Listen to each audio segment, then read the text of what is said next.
The House of Mystery presents Inside Writing, the radio show where authors discuss their writing process in all genres. And I'm Al Warren, and on the East Coast we have Mr. David Rose Martini. I like that. Yeah, I kind of... It's a new name. Yeah, it came to me, and I thought, that kind of sounds good. David Rose Martini. It doesn't sound so serial killer. Yeah, you're right. I'm going to take that. Yeah. That could be your writing name, your pen name. Pen name. David Rose. That could be all your pseudonyms. Smut books you could use. Yeah. You know. I'm going to write those on the side. Yeah. Your wife's going to leave you when she reads this. She is. Get ready to be sued. I tell you. Well, now today we go into the writing world, but we're going into, I guess, fantasy is what we'll say. I don't know how else to describe it, but I'm an old guy, so I don't know things. So joining us today is author Anna J. Walner. Thank you for being here. Thank you so much for having me. It's a pleasure. So Anna, here we are. How do you describe your writing? Like, what category do you put yourself in? Paranormal romance is what I would say best describes my writing genre, as well as urban fantasy, because it is set in contemporary times and in a contemporary location. I'm sure having again, it's my age, I'm sure having an issue with all the fiction categories out there. There's medical thrillers, there seems to be like 100 of them, and I keep getting inundated with these, and I don't know what to say.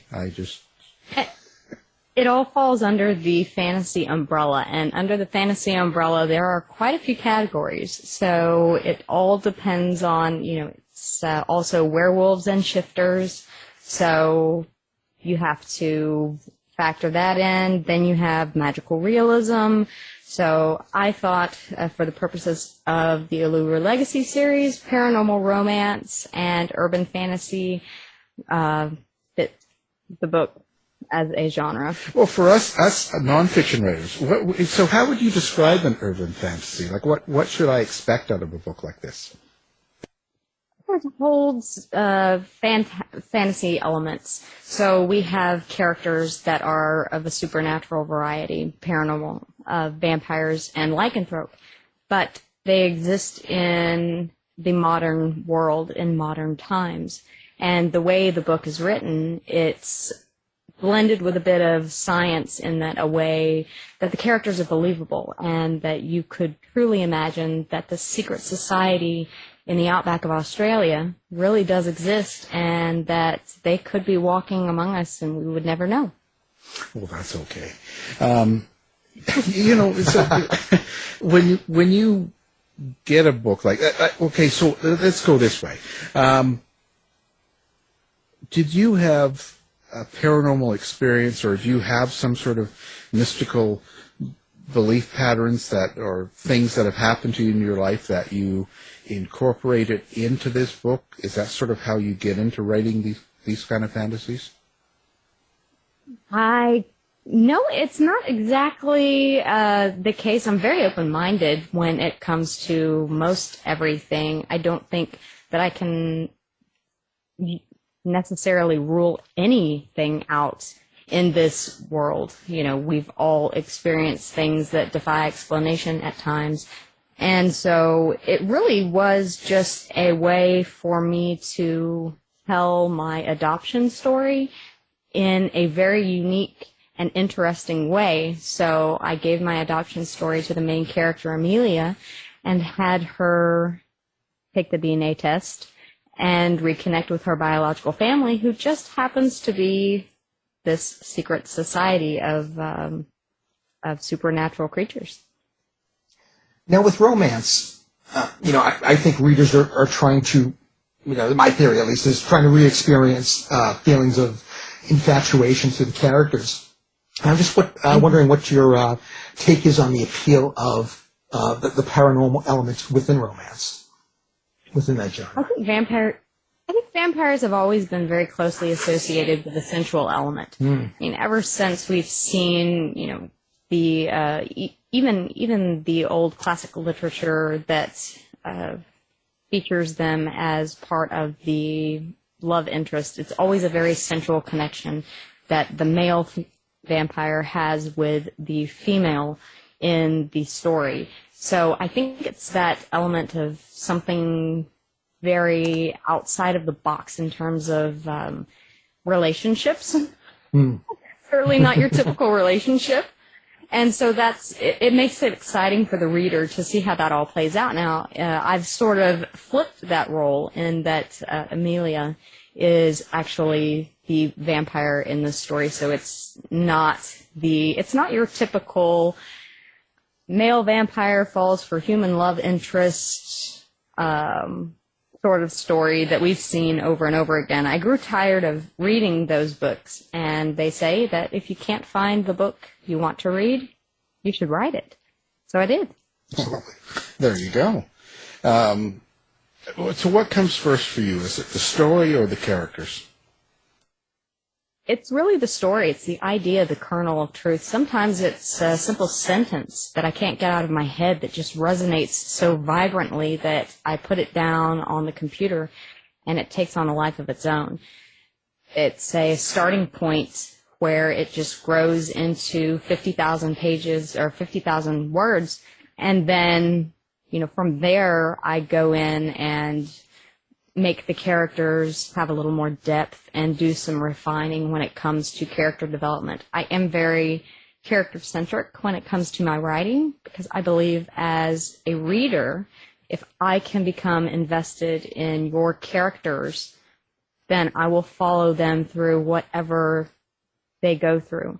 So it really is creating that bond between the reader and the character that I focus on. So where do your characters come from? Are they completely made up out of the blue, or is it some of you in each character, or is it someone you've seen at a bus stop? Like, where do the characters come from? Amelia really is patterned after me in a lot of different ways.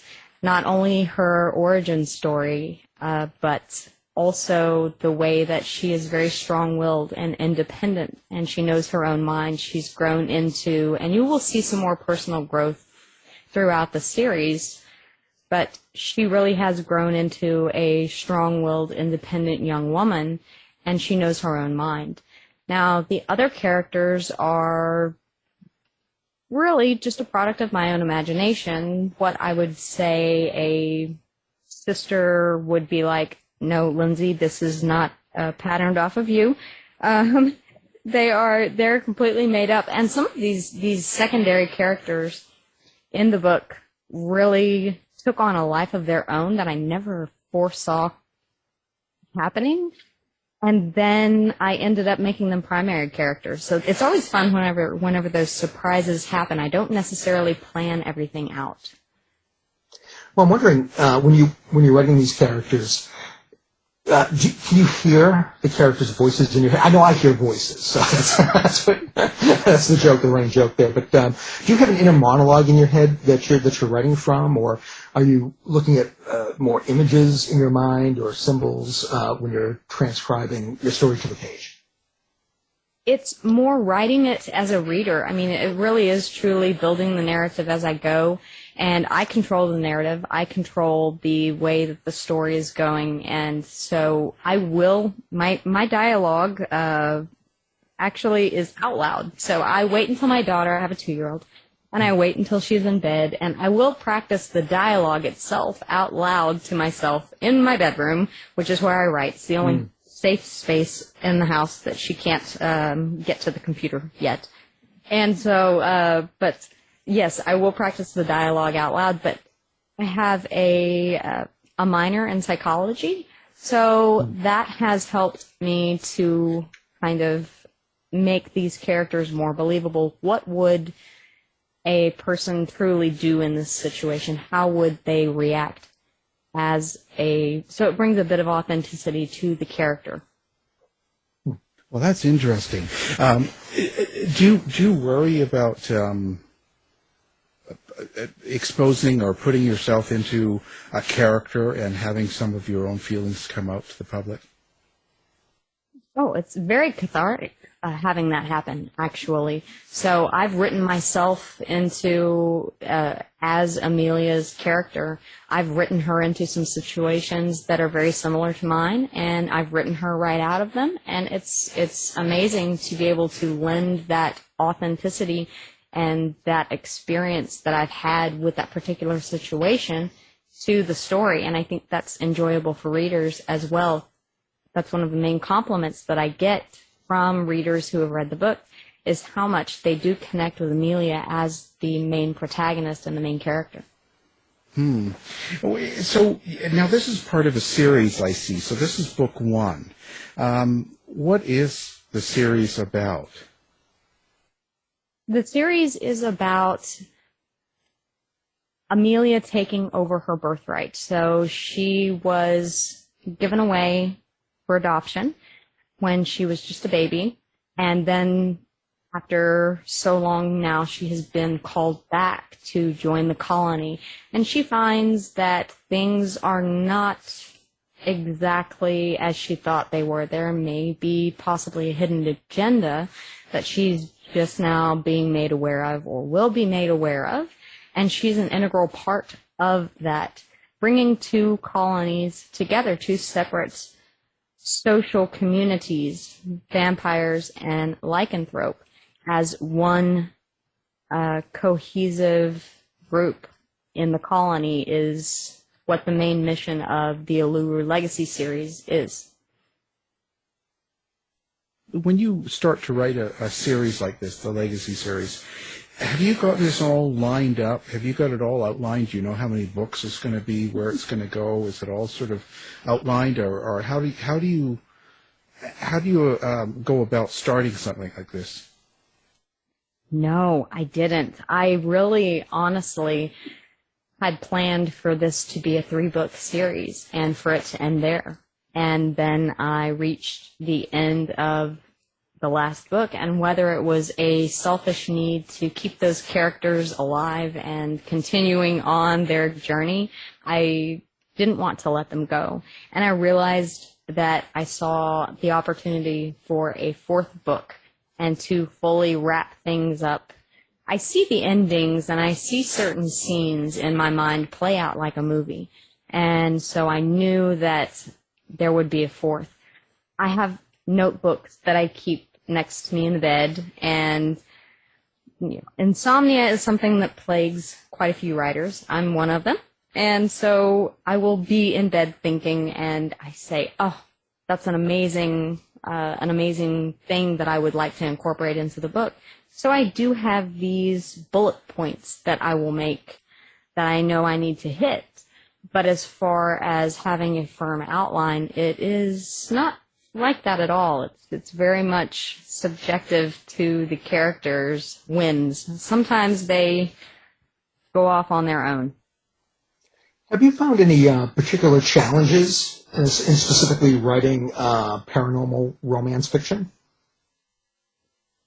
I think finding a way to do it where the reader is surprised is the most challenging, because we have all been exposed to, it is such a very popular genre for a reason. People enjoy reading it. However, I do find that certain aspects of it you will see repeated, and to keep that fresh and to keep it thoroughly unique, to have those things that make the reader say, I've never read anything like this before.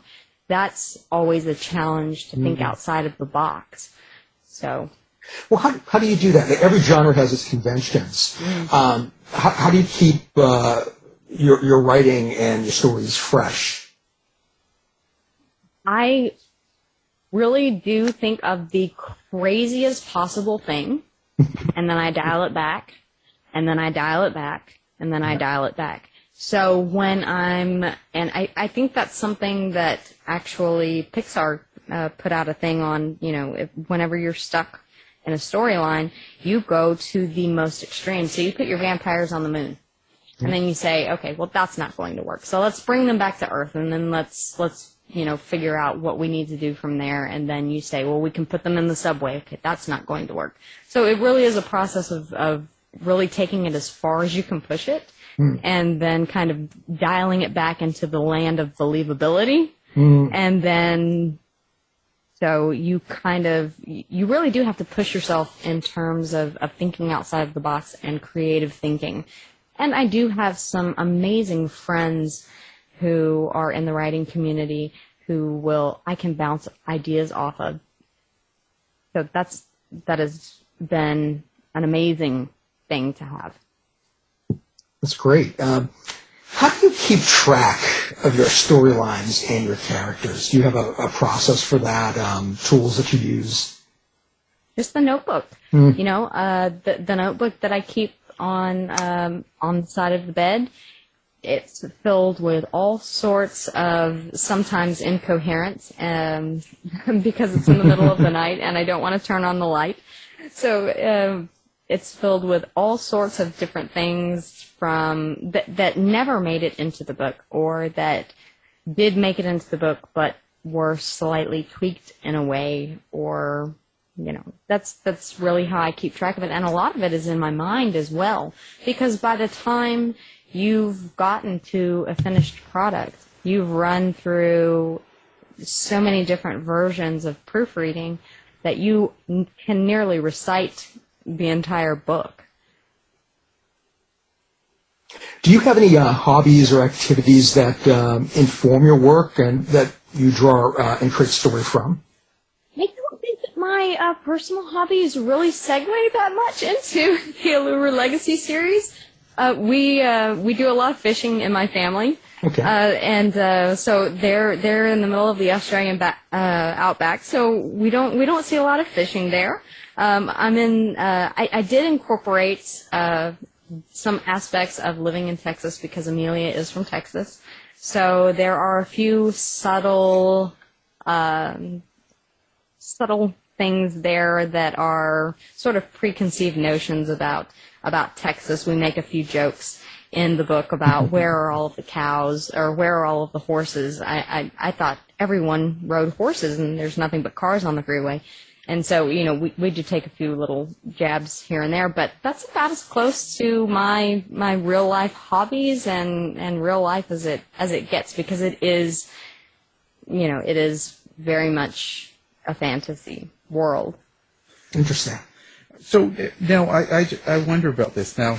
So under the book, besides the story itself, is there some underlying subtext that you want people to get or take away from the stories or from the books?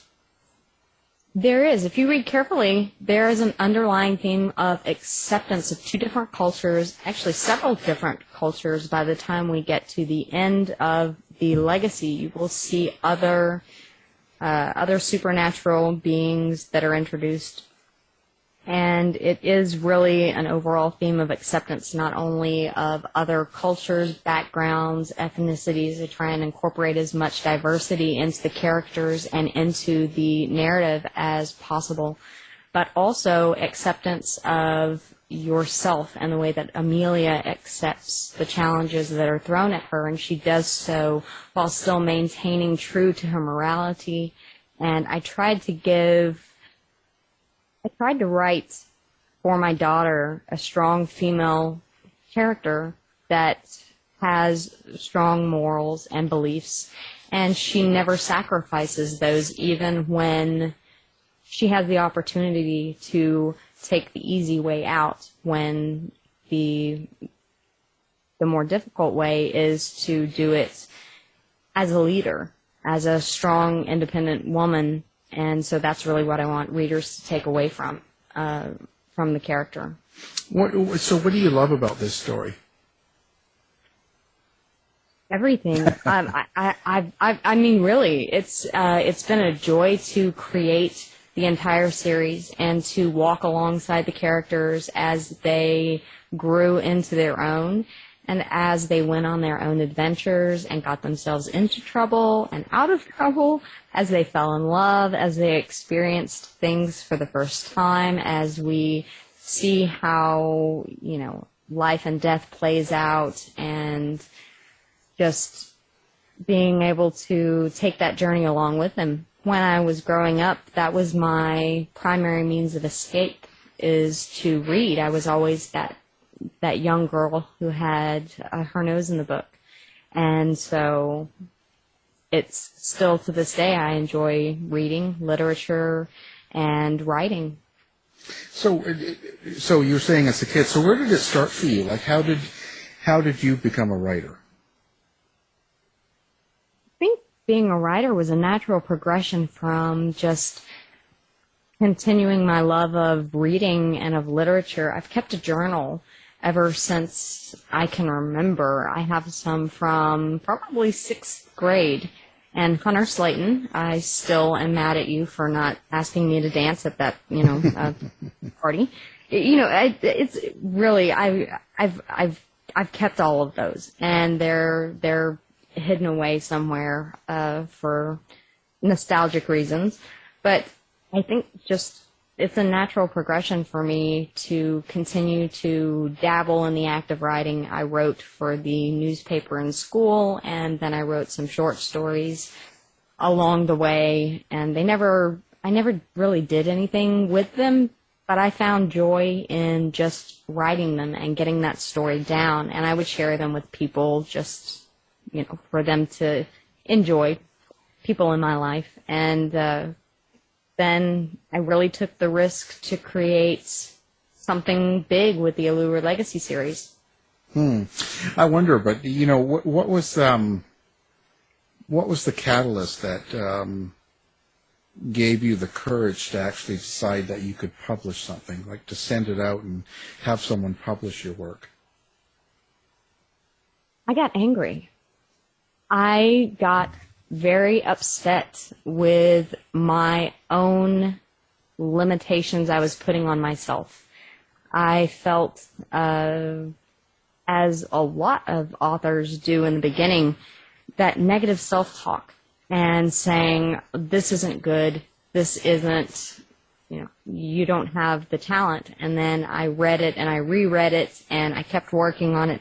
And I sent it to a friend, Dina, and she's on TikTok, and I sent her the manuscript, and I said, just take a look at this, because you read these amazing books, and if anybody is going to tell me if it's good or not, it's you. And she came back and she said, Anna, I just finished The Cruel Prince by Holly Black. I like this better. And I said, okay. Sold. I'm going to put it out there and see what it does. And so far, I've been very pleasantly surprised with the reception that it's had. It made the #1 bestseller on Barnes & Noble for Nook. Mm. Yeah. So is it important to you that you have good reception or good sales? Is that sort of a goal for you? Not necessarily a requirement. I don't think that any book will truly hit everyone's flavor palette the same. And that's perfectly fine. You and I most likely have different tastes in music, different tastes in food, so not everyone is going to like the same books. And so I absolutely understand that there are some readers that will connect with the book and some that necessarily won't. And that's a difficult thing to understand going into it, is that not everyone is going to love it, but those that do will really love it. And vice versa. Those who really don't like it really will not like it.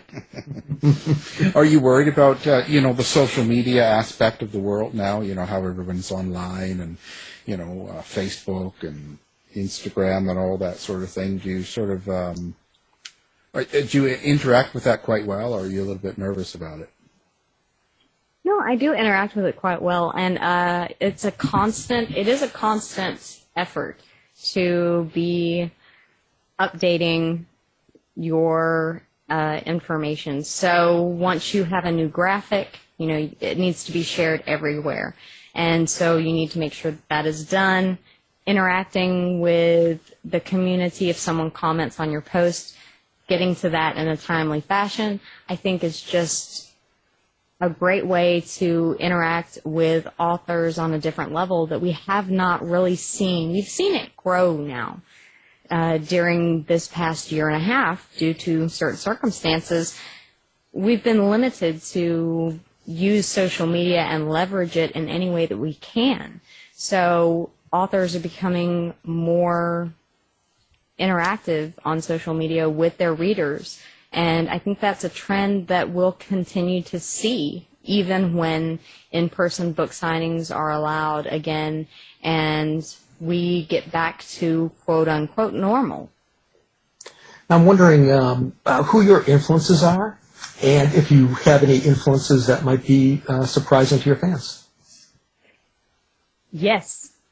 So my big influence would have to be a writer she is an author, Suzanne Morrison. Very few people know of her. She is a small Texas author, and I picked her book up at the library because I thought it was about something completely different, and it's called Galveston, a Novel. And Galveston is right down the street from where I live in Houston. So it was just so beautifully written and so, redolent with historical facts that it drew me in. And I said, I can't believe that I've never heard of this person or this book.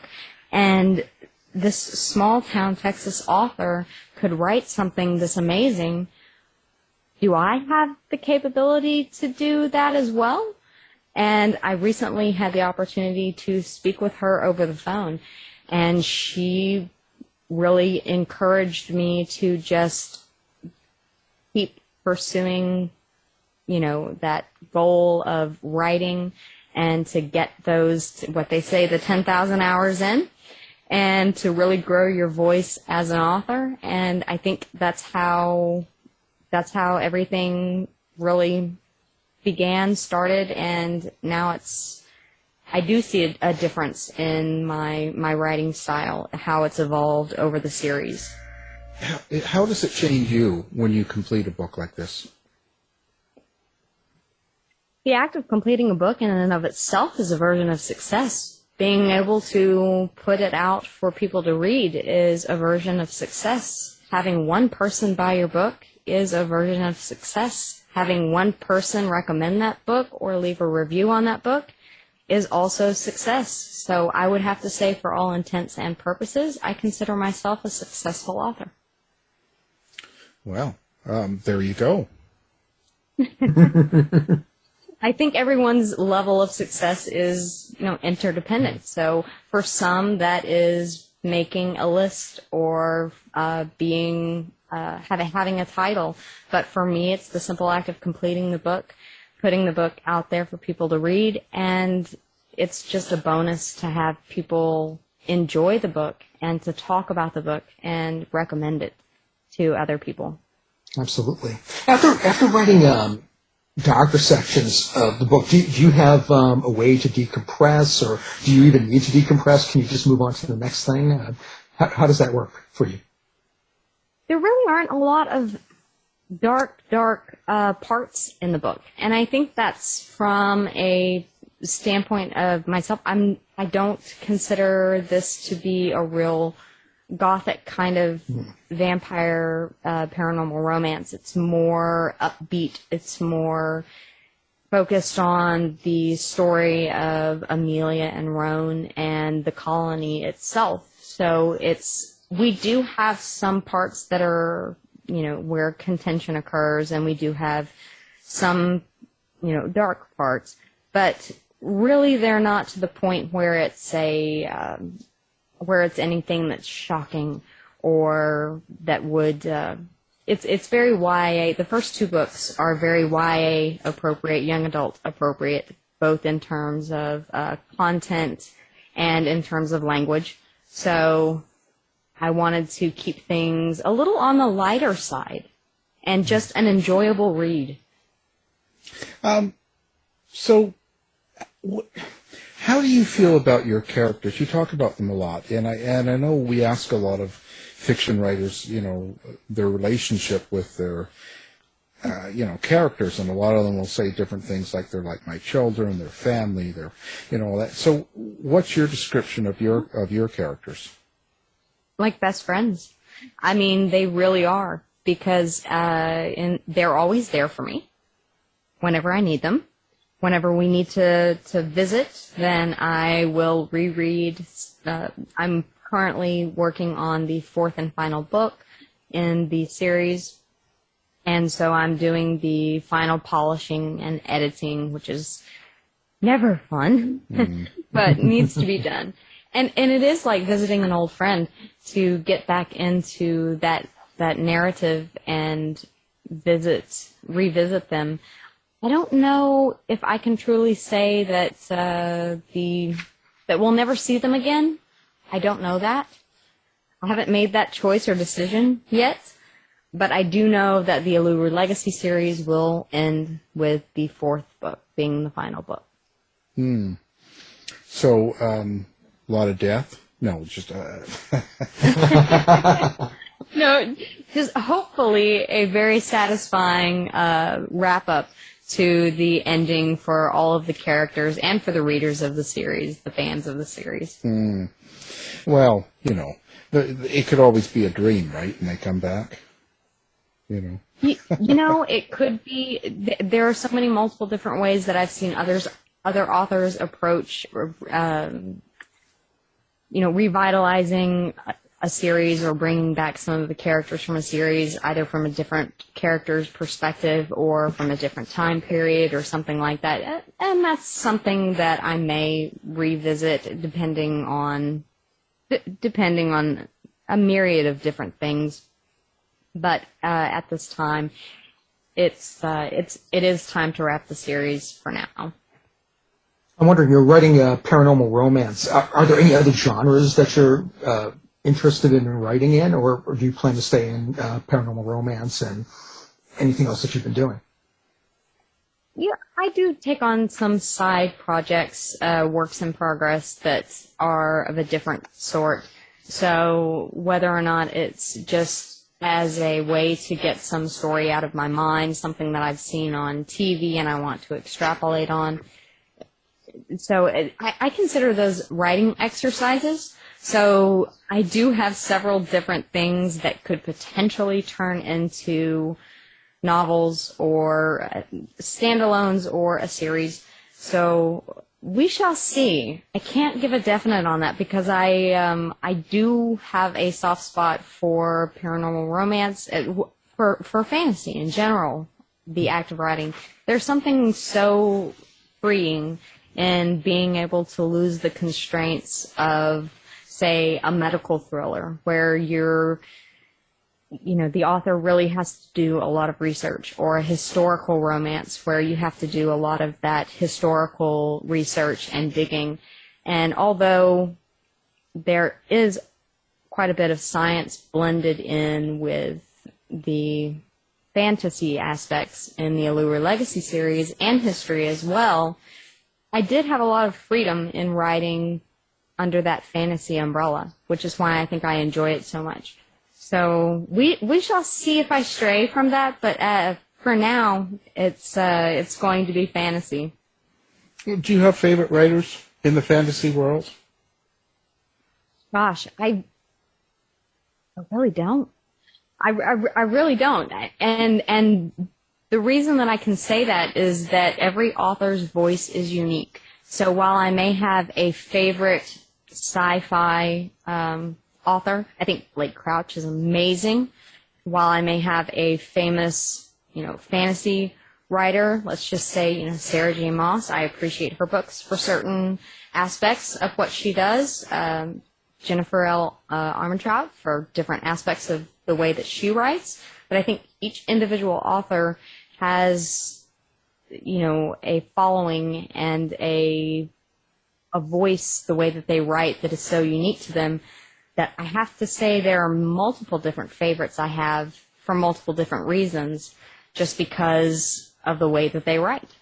Do you find that things around you during the time that you're writing these books, like things going on in the community or stressful things in your life or the pandemic or anything like that, when things like that are going on, do you find that it interferes with your writing? No, if anything, being able to have an excuse to stay home and stay inside and write all the time has been pretty enjoyable.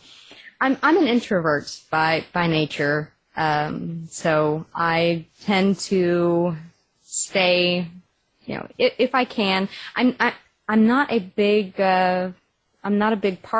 I am not a big. I don't go to a lot of concerts or sporting events or things of that nature. I like to play video games, so it really has not impacted me that much. I don't tend to watch television when I am in that writing zone, that writing mode. So I don't watch a lot of TV or movies, and I also don't read when I write because I don't want to be distracted from my own internal narrative and my own voice. How long does it take you to write something like this? It depends. Now, with the first book in the series, Garkain, it was very important that I pay attention to the way the characters were constructed and their character arcs, because I knew where the series was going, or where the series would be going. I knew where the book would end.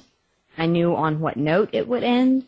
And so it was very important for me to make the reader care about Amelia and Roan and Michelle and Phoebe and Ambrose and Anatole. And so it was very important for me to carefully construct their own unique personas in the first book. And so it did take me a little more time to go through the first book. So from about, I would say, October of last year until March of this year, and then it just released in June. So it was quite the process to get everything just perfect.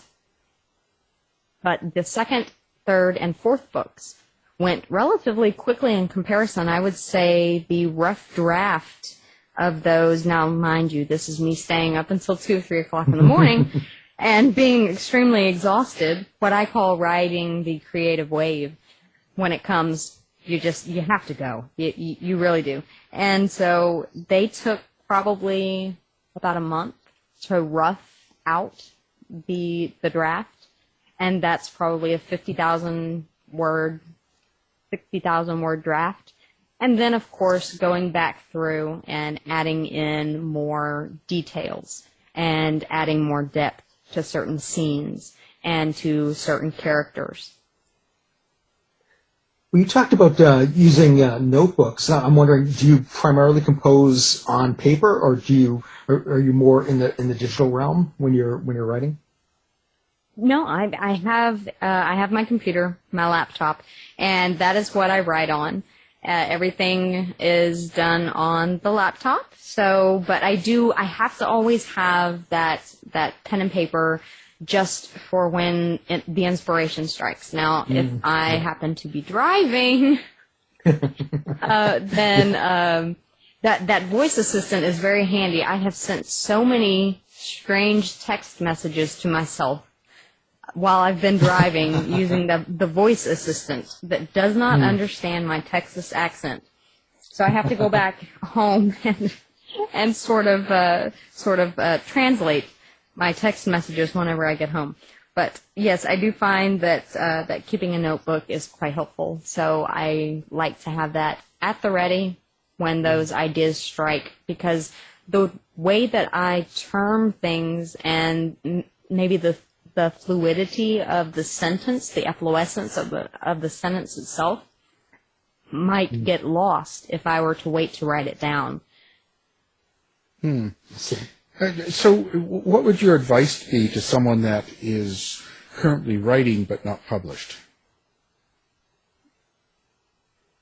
To keep going, to not be so hard on yourself.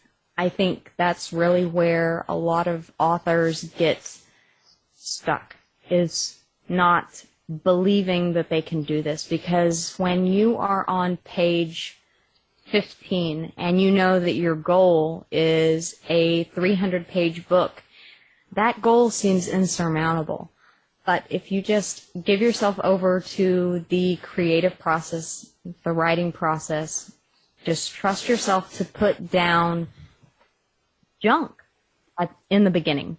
If it is junk, maybe there's something in there that you can go back and look at those first 15 pages and say, I like this piece, we're going to keep that, and grow from there.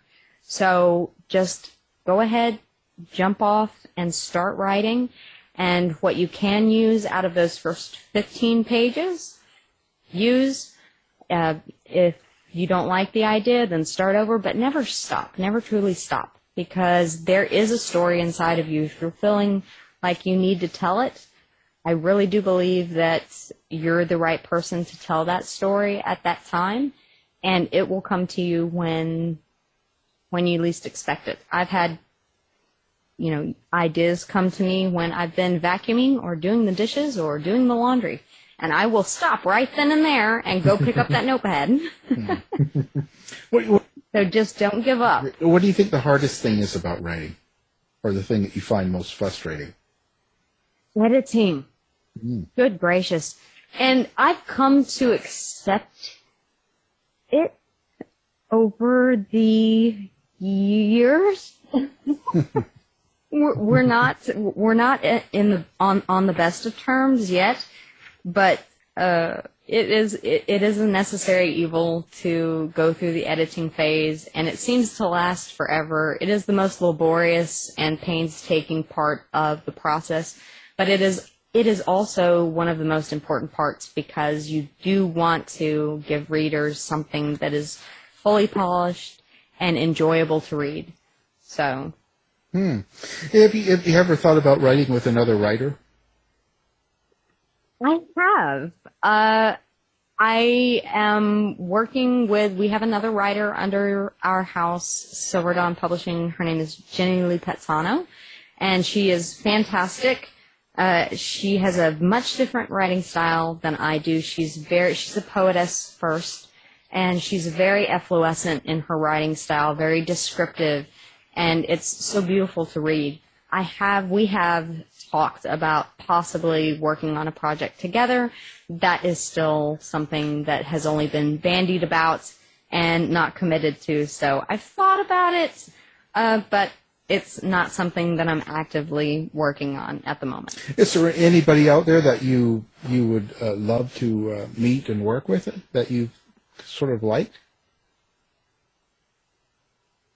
I mean, I wouldn't turn down the opportunity to co-write with anyone, say on an anthology or something like that. So I don't typically shy away from projects, especially of a creative nature. I find that is one of the best ways to really, flex those muscles of creativity inside the brain. And if they're stagnant for too long, then you kind of lose that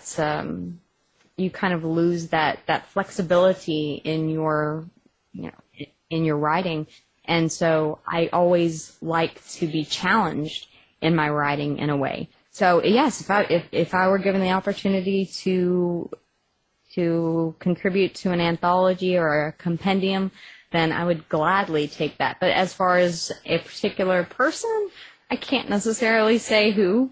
I wouldn't have a preference. It would just be an honor to be asked to do so, honestly. Have you ever looked back at some of your earlier stuff and oh, gracious, yes. Yeah, and you think about rewriting it, or? Yes, absolutely. I don't think there's an author out there that looks back at their first things that they've put down. I have manuscripts on my laptop, or actually on an external hard drive, that I have written from 10 years ago or so that will most likely never see the light of day. But I say, my gracious, how how my author's voice has changed over time, how I've seen myself grow in being an author. So I think really just putting in that time and really taking those chances to flex those creative muscles, as I said earlier. Any chance that you have to do that is wonderful because it gives you a different outlook on a different topic that you can then incorporate into something else. So I look back and I say, oh, wow, I have come so far. Now, okay, so if people want to find out more about you and maybe send you a note or maybe even work with you, yeah, absolutely. So where do they get a hold of you? What kind of social media and website do you have? Oh, I am everywhere. I'm on TikTok, on Twitter, on Facebook, Instagram. As far as a website, it is annajwalner.com. And everything is at Anna J. Walner. Having a unique name makes it easy to get those at. I didn't have to compete with anyone, so it's just at Anna J. Walner. As far as any business inquiries are concerned, that would be Creative Edge Publicity. Well, we'll have all that up on our website, of course, so people can find you with one click. And TikTok, what do you do on TikTok? I talk about books. I talk about I will put up video trailers and talk about books. Then let's see, what else? You dance on there or anything like that? I am not a good dancer. I really am not. I used to be. I did, but time has gotten me, and I just don't have the flexibility I once did. So, but I do like to duet my friends that are on there, and for finding people who want to. So I do send out an ARC call. I'm now sending out ARCs for advanced reader copies for the second book in the series, and so I have a lot of fans on there who are more than happy to go online and fill out the form to sign up to be on the ARC team. So it's a great forum. Book Talk has really exploded as a place for people who enjoy reading books to get on and discuss the books that they love and why. And it's really taking over in terms of social media. Whereas it used to be Bookstagram, and there are still a lot of Bookstagrammers out there, but TikTok allows you the ability to make these 1-minute videos. They're quick, they're fun, there's not a lot of time to go into a great amount of detail, so you get these short clips of condensed reviews, which I think is one of the appeals for Book Talk and for authors to have their books reviewed on Book Talk. So, so what's Anna J. Walner's biggest secret? Biggest secret? Oh, God. Boy, the pressure's on. Everyone wants to know. I know. Everyone I'm wants to know. thinking about that. We won't tell anyone. I know. I'm thinking about that time that I was dared to steal earrings from the Claires at the Lufkin Mall. I got in so much trouble I had to go back and return them and apologize to the store clerk.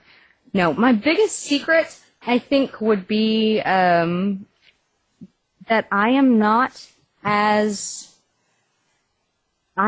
confident as people perceive me to be.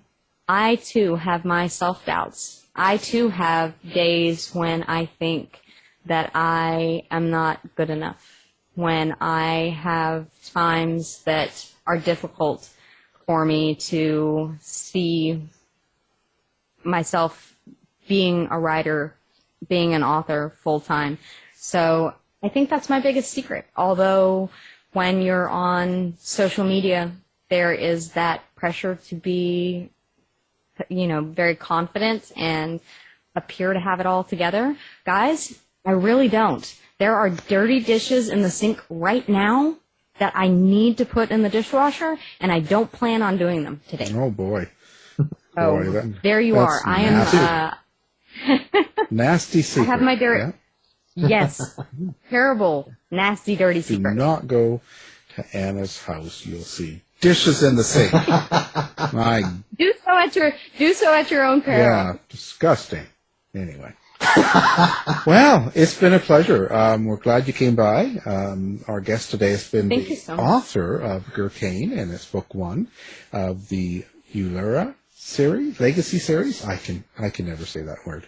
It's the Uluru Legacy Uluru. Series. Uluru is the Aboriginal term for what we in America know as Ayers Rock. Oh, well, Jesus, I've learned something new. Wow, every day. Well, Anna J. Walner, thank you for being here. Thank you so much for having me. It's been a pleasure and an honor to be on the show today. To find out more about our show, guests, or to listen to past shows from our archive, please go to www.houseofmysteryradio.com. The mission has been completed. The end! By George, he's got it! It is the end! I'll say it. If you're lying to me, I'll be back. This has been a production of Something Weird Media.